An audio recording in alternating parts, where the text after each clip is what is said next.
पेट पे लात मत मारिए, आप पिछाड़े पे लात मार लीजिए हमारे। वो सिर्फ जातिवाद, धर्म, इस तरह की राजनीति करनी है। और अभी पठान आई मूवी, उसका बाइकआउट करने की बात हो रही है। इस तरीके के हमें रोटी खाने को दे रहे हैं, कोई भी है वो बाइकआउट करो, उसका बाइकआउट करो। इस उम्र में अगर हमें हटा देंगे, हमें कौन नौकरी देगा? पहले ही धब्बा लगा रखा है ना कि हम लोग तो गुलाम हैं, हम लोगों को आज़ादी मिली नहीं है। तो जी कहते थे अच्छे दिन आएंगे, अच्छे दिन आएंगे, ये अच्छे दिन आ रहे हैं। ये वर्दी वाले रोड पर खड़े हुए हैं, कश्मीर से 370 हटा सकते हो तो एक हमारा एक्ट है बॉम्बे एक्ट, आप उसमें संशोधन कर दीजिए। 19 तारीख होगी, अभी तक तनख्वाह नहीं आई। अब ये लगा लो मेरी उम्र 40 साल से ऊपर हो गई है, ना मुझे कहीं बाहर रोजगार मिलेगा ना कुछ मिलेगा। तो रोजगार वैसे नहीं है, तो लाठीचार्ज भी कभी कभी आप लोगों को करना पड़ता है। बिल्कुल करना। खड़े हुए हैं और हमारे ऊपर ही लाठीचार्ज की नौबत आ रखी है। आप देखिए बैरिकेडिंग लगा रखी है, अगर हम इसे पार करेंगे तो हो सकता है हमारे ऊपर भी लाठीचार्ज होगी। अभी वर्दी वालों के ऊपर ही संसद का भी घेराव करेंगे हम। अपने बीवी बच्चों को लेकर हम संसद के आगे बैठेंगे। और धमकी नहीं है, ये अल्टीमेटम है। नमस्कार, आप देख रहे हैं फोरम 4, मैं हूं प्रभात और इस वक्त मैं जंतर मंतर पर हूं और आप मेरे पीछे जो भीड़ देख रहे हैं होम गार्ड्स के हैं। National home guard welfare association के माध्यम से एक महा आंदोलन है, यहाँ पर नारेबाजी हो रही है। अभी आप देख सकते हैं और यहाँ पर जो लोग आए हुए हैं उनसे जानते हैं क्या पूरा मामला है। कैसे आप आए हुए, कहाँ से आए हुए हैं आप लोग? मैं सर कबीर असवाल दिल्ली होमगार्ड से आया हुआ हूँ। इसमें हमारी मांग ये है कि हमारे पास हमें क्या है कि एक वॉलंटियर शब्द दिया गया है, उसके तहत ना तो हमारा कोई वेतन बढ़ पाता है, ना हमें कोई रेगुलर कर पाता है। ये एक ऐसा एक्ट है कि इसके तहत में हमारे सरकार हमारी कोई जिम्मेवारी लेना नहीं चाहती है कि ये किस कंडीशन में इनको किस चीज़ की ज़रूरत है या किस चीज़ की ज़रूरत नहीं है। तो यहाँ पे इसीलिए ये इतना बड़ा धरना है कि हम ये चाहते हैं कि आप हमें नियमित करो, आप हमें रेगुलर रोजगार दो, जो भी ग्रेड पे है आप वो हमारे पास लगा सकते हैं, कोई दिक्कत नहीं है इस कंडीशन में। तो आप लोग नियमित नहीं है इसमें, अभी तक कॉन्ट्रैक्ट पे है। ये क्या है 5 साल के लिए इन्होंने भर्ती किया था, तो एक साल के लिए बढ़ाते रहते हैं। अब 2023 तक इन्होंने कार्यकाल दिया हुआ, उसके बाद कार्यकाल खत्म हो जाएगा, तो ये कह रहे हैं कि आप जाइए और ये नई भर्ती निकालने के लिए रेडी है। हम ये चाहते हैं कि जो पुराने जवान आप उनके लिए क्या कर रहे हैं, ये भी आपके लिए, ये भी तो जवान है। जब आप नई भर्ती, आप उनको भी करिए, नई भर्ती कोई दिक्कत नहीं, लेकिन सबसे पहले आप हमें फैसिलिटी दीजिए, जो हमारी मांगे आप उन्हें पूरी करिए, इस एक्ट को खत्म करिए। सरकार को आपको लगता है कि आप लोगों को नियमितीकरण क्यों नहीं कर रही? क्या उसके पीछे मंशा है? सरकार की मंशा खराब है, सरकार की नीयत ही नहीं है कि आप सरकार कुछ करे हमारे लिए। सरकार हमें सिर्फ बहकाती रहती है। अगर हम दिल्ली में बात करें तो केजरीवाल कहता आप राज्यपाल के पास जाइए, उपराज्यपाल कहता आप केजरीवाल के पास जाइए, तो फाइल इधर से उधर घूमती रहती है। एक साल के लिए टाइम बढ़ाते रहते हैं वो, तो उसमें कुछ भला होने वाला है नहीं। कई बार वो इस बार जो हमारा 6 दिसंबर को स्थापना दिवस हुआ था उसमें भी आए थे एलजी साहब, तो उन्होंने कहा था कि हम आपके लिए कुछ करेंगे, कुछ बोनस की व्यवस्था करेंगे। तो इन्होंने एक बार बोनस भी दिया था पिछले साल, लेकिन इस बार कोई बोनस भी नहीं आया। दूसरी अब जो हम दिल्ली होमगार्ड में जो मौजूदा जो जवान हैं, उनकी उम्र 45 साल से ऊपर, 50 साल से ऊपर है लगभग। कोई 55 साल का, कोई 58 साल का, कोई 57 साल का है। लेकिन हमारे होमगार्डों की सबकी एक ही मांग है कि हमको नियमित करके 60 साल तक का हमारी ड्यूटी कर दी जाए। नई भर्ती करना चाहते हैं तो कर लो, कोई दिक्कत नहीं है, लेकिन इन पुरानों को ना छेड़ा जाए। जो पुराने 9000 की लगभग संख्या है, जो थानों में भी चल रहे हैं और डीटीसी में भी मार्शल में रूप में चल रहे हैं। लेकिन सबकी उम्र जो इतनी उम्र हो चुकी है, 50 साल से ऊपर है लगभग जो भी है, इस उम्र में अगर हमें हटा देंगे, हमें कौन नौकरी देगा? सरकार से सिर्फ अपनी डिमांड है, राष्ट्रवाद का मुद्दा ठीक है, लेकिन हमारी सरकार से डिमांड है कि हमारे रोजी रोजगार का भी ध्यान रखा जाए, क्योंकि बिना रोजी रोजगार के कुछ नहीं हो सकता। जब वहाँ पर रोजगार नहीं होगा तो क्या राष्ट्रवाद हम क्या करेंगे? हमारे क्या मानते हैं कि ये एक तरीके से झूठा राष्ट्रवाद है? जो बिल्कुल झूठा है, क्योंकि वो कह देते हैं कि भाई हम सबके लिए कर रहे हैं। सब मोदी सरकार ने कहा कि हमें कई लाख नौकरी करें, बताओ कौन सी नौकरी निकाले? कोई नौकरी नहीं निकाली। और हम ये चाहते हैं कि बाकी स्टेटों में वहाँ की लोकल पुलिस में भर्ती होने के लिए कुछ प्रतिशत कोटा फिक्स है, लेकिन दिल्ली होमगार्ड में कोई कोटा फिक्स नहीं है कि 10%, 20%। जब भी दिल्ली पुलिस की वैकेंसी निकले तो उसमें से होमगार्ड का कोटा फिक्स होना चाहिए कि इतने होमगार्ड लिए जाएं। होमगार्ड तो अधिकतर यहाँ वैसे दिल्ली के हैं, लेकिन यहाँ पे पूरे ऑल इंडिया से होमगार्ड आए हुए हैं। और सभी की जो सबसे मेन मांग है कि ये वॉलंटरी वर्ड को खत्म किया जाए, उसके बाद ही कुछ संशोधन हो सकता है, उसके बाद ही कुछ फैसिलिटीज हम मिल सकती है होमगार्ड में। सर से पूछते हैं, आप कहाँ से आए हैं सर? मैं दिल्ली से आया हूँ साहब। क्या कहना चाहेंगे आप?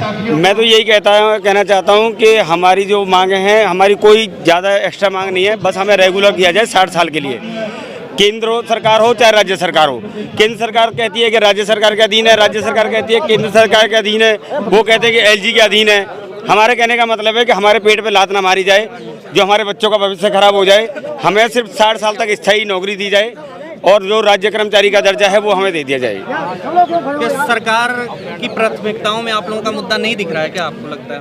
अभी तक तो सर कुछ ऐसा दिख नहीं रहा, क्योंकि हमें 3 महीने का अल्टीमेटम हमारे हेडक्वार्टर से दे दिया गया है कि 3 महीने का टाइम है आपके पास, आप अपने लिए नौकरी ढूंढ लीजिए। अब ये नई भर्ती करेंगे और जैसी बात अगर नई भर्ती करें वो हमें कोई दिक्कत नहीं है, बट कम से कम हम जो 10,000 होमगार्ड हैं हमें तो स्थायी कर दीजिए, आप नई भर्ती कीजिए। बट इनका कहना है कि हमें निकालेंगे और नई भर्ती करेंगे ताकि उसमें भ्रष्टाचार किया जा सके, ताकि लोगों से पैसे लिए जा सकें। 1-1 लाख रुपए भर्ती के ये लेने के लिए बैठे हुए हैं, इसलिए हमें निकालने की कोशिश की जा रही है। भ्रष्टाचार तो बंद हो रहा है ऐसा कह रही है। अब कुछ भ्रष्टाचार बंद नहीं हो रहा, सिर्फ कहने वाली बात है। चाहे केंद्र सरकार हो चाहे राज्य सरकार हो, आप देखिए मोदी जी कहते थे अच्छे दिन आएंगे, अच्छे दिन आएंगे, ये अच्छे दिन आ रहे हैं। ये वर्दी वाले रोड पर खड़े हुए हैं, ये कल को ये आत्मदाह भी करेंगे, कल को ये संसद का घेराव भी करेंगे। भाई अपने बच्चों के लिए, पेट के लिए जो होगा हम पे वो बन सकेगा, हम करेंगे अपने बच्चों के लिए। ये कह रहे हैं कि सरकार के खिलाफ जो बोलता है वो तो बिल्कुल राष्ट्रवाद का विरोधी है, ऐसा नहीं, ऐसा कुछ नहीं है कि विरोधी गतिविधियों में नहीं, बिल्कुल सरकार के विरोध, जो सरकार अच्छे काम कर रही है उसके लिए हम उसकी वाहवाही भी करेंगे, उनकी सपोर्ट भी करेंगे। हमने कोरोना में अपनी जान की बाजी लगा दी। बसों में आप अब भी देख लीजिए, मार्शल थे हमारे, कोई उसके बाद अगर मार्शल बने उसके बाद कोई छेड़खानी, कोई जेब कतरा कुछ हुआ? कुछ भी नहीं हुआ, क्योंकि हमारे मार्शल हर समय ड्यूटी पे तैनात रहते थे। ऐसा नहीं है कि हमें कोई देश विरोधी है या हम कुछ भी हैं। हमारी अगर तुम कश्मीर से 370 हटा सकते हो तो एक हमारा एक्ट है बॉम्बे एक्ट, आप उसमें संशोधन कर दीजिए, आप उसमें संशोधन करके हमें स्थायी नौकरी दे दीजिए ना। हम कोई आपसे कोई बड़ी मांगे कर रहे हैं कि आप हमको ये 80,000 रुपये तनख्वाह दे दीजिए, 60 साल तक तो हमारे बच्चों को कम से कम वो मत कीजिए। आप हमें एक तो झाड़ी मजदूर की तरह तो तनख्वाह देते हो, उसमें भी आप 28 दिन की तनख्वाह देते हो, पूरे महीने में आप 2 दिन की छुट्टी हमारी करा के पैसे काट लेते हो उनके। हर राज्यों के लिए अलग अलग तुमने कंडीशन बनाई हुई है, हर कानून अलग अलग है हर राज्य के। आप एक कानून बनाइए ना सबके लिए। पंजाब के अंदर 32,000 रुपये तनख्वाह है, 30 दिन की हाजिरी है। हमारी यहाँ पे 700 रुपये डेली वेज के हिसाब से हमारे हाथ में पकड़ा दिए जाते हैं। और कितनी तारीख हो गई आज? 19 तारीख हो गई, अभी तक तनख्वाह नहीं आई। पूछो किसी को, कोई अक्टूबर नवंबर 2 महीने की होल्ड पे चल रही है तनख्वाह और ये इस महीने की भी नहीं आई। आज देश भर में बेरोजगारी की जो समस्या है, इसका क्या लगता है कि कैसे समाधान हो सकता है? ये समाधान क्या तो और बढ़ेगी कि जिस तरह से गवर्नमेंट कर रही है, भाई ये तो और ज्यादा बढ़ जाएगी ना। आप हमें निकाल रहे हो, हम क्या करेंगे जाके? सरकारी डिपार्टमेंट के अंदर वैसे एक तो रोजगार वैसे नहीं है। आप हमारी एज देखिए, 60 साल से मतलब 40 साल से हम ऊपर हो गए, 40-50 साल तक सब ये हो चुके हैं। अब इनको कहाँ रोजगार मिलेगा? कोई नौकरी देगा इनको? कहाँ नौकरी मिलेगी हम लोगों को? जबकि हम फिजिकल भी हर 3 साल बाद हमारा फिजिकल होता है, दौड़ लगवाते हैं, हमसे हर कुछ करते हैं, फिर भी हमारे पीछे हाथ धो के पड़े हुए हैं कि किस तरह इनको निकालें और नई भर्ती करें ताकि उसमें भ्रष्टाचार हो सके। पैसा कमा नई भर्ती के लिए कहे तो दोबारा फॉर्म भर दो, दोबारा फॉर्म भरो, फिजिकल करो, दौड़ करो। ऐसी समस्या हो गई कि आप लोग ये प्रोटेस्ट जो करते हैं, युवा बेरोजगार, आप उनके लिए खड़े होते हो, सिक्योरिटी के पर्पज से सरकार की तरफ से काम करते हो, लाठीचार्ज भी कभी कभी आप लोग करना पड़ता है। बिल्कुल करना। और आज आप लोग आज हम ही खुद रोड पे खड़े हुए हैं और हमारे ऊपर ही लाठीचार्ज की नौबत आ रखी है। आप देखिए बैरिकेडिंग लगा रखी है, अगर हम इसे पार करेंगे तो हो सकता है हमारे ऊपर भी लाठीचार्ज होगी, अभी वर्दी वालों के ऊपर ही। लेकिन आप लोगों को लगता है अगर ये चुनावी मुद्दा बनता तो आपके ऊपर ज्यादा सरकार सुनती आप लोगों की बात? चुनावी मुद्दा है नहीं, इसलिए नहीं सुन रही। बिल्कुल सही बात कह रहे हो आप। ये चुनावी मुद्दा इनके लिए चुनावी मुद्दा नहीं है, इनके लिए चुनावी मुद्दा कुछ नहीं है। इनको सिर्फ जातिवाद, धर्म, इस तरह की राजनीति करनी है और हमारी तरफ देखना ही नहीं है वर्दी धारकों को कि ये होमगार्ड भी कोई संस्था है कि इनका भी कुछ हम भला करें। कोई मतलब नहीं है। आपने धर्म की बात की, अभी देख रहे हैं कि मूवी पठान आई, मूवी उसका बाइकआउट करने की बात हो रही है। इस तरीके के मुद्दे बहुत तेजी से उछलते हैं। यार वो मुद्दे क्या हमें रोटी खाने को दे रहे हैं? कोई भी है वो बाइकआउट करो, उसका बाइकआउट करो, हमें कोई मतलब नहीं इस चीज़ से। हम वर्दी वाले हैं, हमारे लिए कानून व्यवस्था सबसे पहले है, हमारा राष्ट्र सबसे आगे हमारे लिए। हमें इन चीज़ों से कोई मतलब नहीं है कि हम इसके, पर हम अपने रोजगार के लिए तो हक से लड़ेंगे और बिल्कुल हम आत्मदाह तक करेंगे, संसद का भी घेराव करेंगे हम। अगर हमें नौबत आएगी हमारे ऊपर तो हम अपने बीवी बच्चों को लेकर हम संसद के आगे बैठेंगे और आत्मदाह करेंगे हम। ये जो संसद तक का घेराव की बात कर रहे हैं, संसद का घेराव कैसे कर सकते हैं आप? ये जान रहे हैं कि यहाँ पर जिस तरीके से सारी कानूनी स्थिति आप खुद का उस स्थिति में है, जानते हैं सारी चीजें, फिर आप कैसे ऐसे धमकी दे सकते हैं कि संसद का घेराव करें? धमकी नहीं है ये अल्टीमेटम है। 3 महीने का टाइम है हमारे पास। उन्होंने बोला कि 3 महीने, कल हम गए थे अपनी परेड में, हेडक्वार्टर में, उन्होंने साफ कह दिया आप 3 महीने के मेहमान हो, अपना बोरिया बिस्तर बांधो और अपनी नौकरियां देखो। तो ऐसे तो कितने लोग? आगे ये 10,000 है सर, 10,000 दिल्ली के अंदर 10,000 होंगे। लोगों की नौकरी चली जाएगी आप- 10,000 लोगों को रोजगार है। हाँ जी, तो आपकी इस एज में अगर नौकरी चली जाएगी फिर क्या दिक्कत आएगी? बेरोजगार हो जाएंगे हम। बीवी बच्चे को नौकरी कौन देगा ये हमारे में? क्या आप लोगों के घर में कोई रोजगार किसी के नहीं है, बच्चे के या किसी के? कोई रोजगार नहीं है। बच्चे बीवी बच्चे हमारे ऊपर है, बच्चे पढ़ रहे हैं अभी। ये वर्दी वाले के चोरी करे जाके कहीं, कहाँ जाए? जाकर डालेंगे कहीं पे। अब ये हमारे में क्या कौन रखेगा? ये हमारे में नए बच्चे मांगते हर जगह, ये हमारे कौन रखेगा? ये हमारे कोई दौड़ लगाने की मोदी से क्या कहना चाहेंगे? मोदी सरकार से, खासकर प्रधानमंत्री से क्या कहना चाहेंगे? मोदी जी से तो हम यही कहना चाहते हैं, जिस तरह से उनके नारे थे कि सबको रोजगार मिलेगा, विकास होगा, सबका साथ, अच्छे दिन आएंगे। हमारा हाथ जोड़ के उनसे सिर्फ एक ही निवेदन है, जो हमारा रोजगार है उसे चलते रहने दीजिए और हमारे बच्चों की तरफ थोड़ा देखिए। जो हमारे पेट पे लात मत मारिए, आप पिछाड़े पे लात मार लीजिए हमारे, पर हमारे पेट पे लात मत मारिए। अच्छे दिन आएंगे, वो अच्छे दिन नहीं दिख रहे हैं। बिल्कुल नहीं दिख रहे, कहीं पे भी किसी भी सरकार के नहीं दिख रहे, चाहे केजरीवाल जी हों चाहे वो हों, किसी के कोई अच्छे दिन नहीं दिखाई दे रहे। आप भी इसीलिए ही आए हैं आप? हाँ जी सर, इसीलिए आए हैं। क्या सुबह से बैठे हुए, ना कोई सुनवाई ना कुछ, और एकदम तो कोई सुनवाई तो होगी नहीं हमारी, पर हम आश्वासन के लिए बैठे हुए हैं कुछ हो जाए, क्योंकि अब ये लगा लो मेरी उम्र 40 साल से ऊपर हो गई है, ना मुझे कहीं बाहर रोजगार मिलेगा ना कुछ मिलेगा। तो इसलिए हम निवेदन है हमारे मोदी जी, केजरीवाल जी से हाथ जोड़ के, सबसे हाथ जोड़ के विनती है हमारे पे ध्यान दिया जाए। हमारे, हम ये नहीं कह रहे कि हमें सरकारी दर्जा दिया जाए, हमें 60,000 तनख्वाह दिया जाए, हमें तो बस ज़्यादा से ज़्यादा जो हमारे रोजगार चल रहा है, 800 रुपये बेसिक पे दे रहे हैं, हमें वो देते जाए, हम उसमें भी खुश हैं, पर हमारे पेट पे लात ना मारी जाए, हमें बस रोजगार दिया जाए। हमें महीने में 2 छुट्टी देते हैं, रेस्ट देते हैं, उसके पैसे नहीं मिलते। कारण बता रहे हैं? कारण ये बता रहे हैं बस आप बस अपना बोरिया बिस्तर उठाओ चलो, बस न्यू भर्ती निकाल रहे हैं। न्यू भर्ती निकालेंगे, न्यू भर्ती निकाल- हाँ। तो भर्ती पूरी भी हो रही है क्या? नहीं भर्ती क्या, ये तो कह रहे हैं कि आप भर्ती निकालें, कोई दिक्कत नहीं हमें इसमें। रखो ना। पर जो पुराने एक बार बताइए, वो जो भर्ती है, भर्ती निकालने को कह रहे हैं, वो कह रहा है आप उसमें भी आप फार्म भरिए, तो वो फायदा क्या फार्म भरने में? हमें क्यों निकाला जा रहा है? पेपर ही देते रहेंगे। जो रिक्वेस्ट कम है, जैसे भर्ती में हमारे जवान कम है, उतनी वैकेंसी निकालें और भर्ती कर लीजिए। सर, भाई से एक ही रिक्वेस्ट है कि हम जितने भी टाइम प्रेजेंट में होमगार्ड चल रहे हैं, कंटिन्यू 60 साल तक रखें।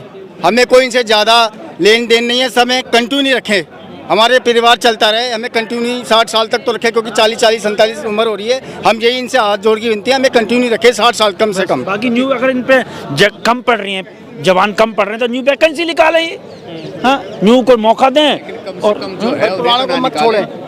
पर अपने हमारे जो पुराने, हम पुराने उनको चलाते रहें, कंटिन्यू ऐसे ही चलाते रहें। इनसे हमें कुछ भी नहीं चाहिए, सरकार से बस ना हमारी कोई यही भत्ता विनती चाहिए, है। ना ESI कार्ड चाहिए, ना कुछ नहीं आपसे भी चाहिए। यही जो चल रहा है पर डे को देते रहो, वो भी देने को राजी नहीं। वो भी कह रहे हैं कि जो आप लिख लोगे, नई तैयारी करो, नए फॉर्म भरो। बताओ, नए फॉर्म हम क्या भरेंगे? ना हम पहले पेपर दे दिया, पहले फिजिकल दे दिया, अब दोबारा लिए, जब हम लिए तब भी फिजिकल लिया, अब फिर भरो फिर फिजिकल दो। आपका नाम क्या है, कहाँ से आएंगे? मेरा नाम लता है और मैं झारखंड से आई हूँ, सरायकेला जिला से हम हैं।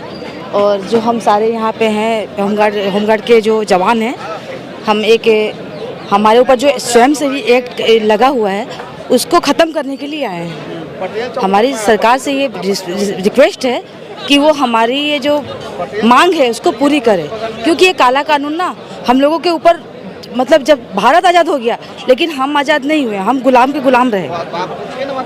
तो हमारी मोदी जी कहते हैं कि जो है भारत तो अब आज़ाद ही हो गया 2014 से, जब तक मोदी जी आए हैं। मोदी जी आए हैं, मोदी जी ने आज तक जो भी किया हम लोगों ने उनका समर्थन किया, हम लोगों ने आज तक मोदी जी को बहुत रिस्पेक्ट किया है। और आगे अगर हम लोगों का जो संशोधन हो जाता है, हमें राज्यकर्मी का दायरा हक मिल जाता है, तो हम आगे भी उनके आभारी रहेंगे। लेकिन हम लोगों को हमारा हक दे। एक खाकी जिसको सारा हक है, एक खाकी जो भीख मांगे ड्यूटी ले रहा है, उसको किसी चीज़ की सुविधाएं नहीं है, हम लोगों को ड्यूटी के लिए तरसना पड़ता है, हमारी सैलरी सही नहीं है। तो इस प्रकार से हम लोगों को जो भी हमारी मांग है, हमारा एक है कि हम लोगों को राज्यकर्मी का दर्जा दे हमारा जो ये काला कानून है इसको ख़त्म करे, ताकि हम लोग भी इस आज़ाद भारत आज़ाद हो गया ना, तो हम लोग भी अपने आप को आज़ाद महसूस करें, गुलाम महसूस ना करें। आपको लगता है कि आप लोगों के मुद्दे जो है इसके पीछे क्या मंशा है सरकार की, आखिर आप लोगों को क्यों बाहर निकाल रही है, क्या रीज़न है?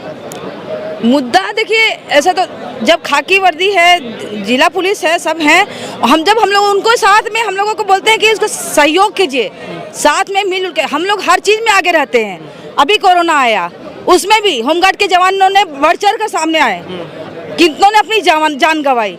कोई भी मतलब प्राकृतिक या अप्राकृतिक कोई भी घटना होती है, उसमें भी होमगार्ड के जवान सबसे आगे होते हैं।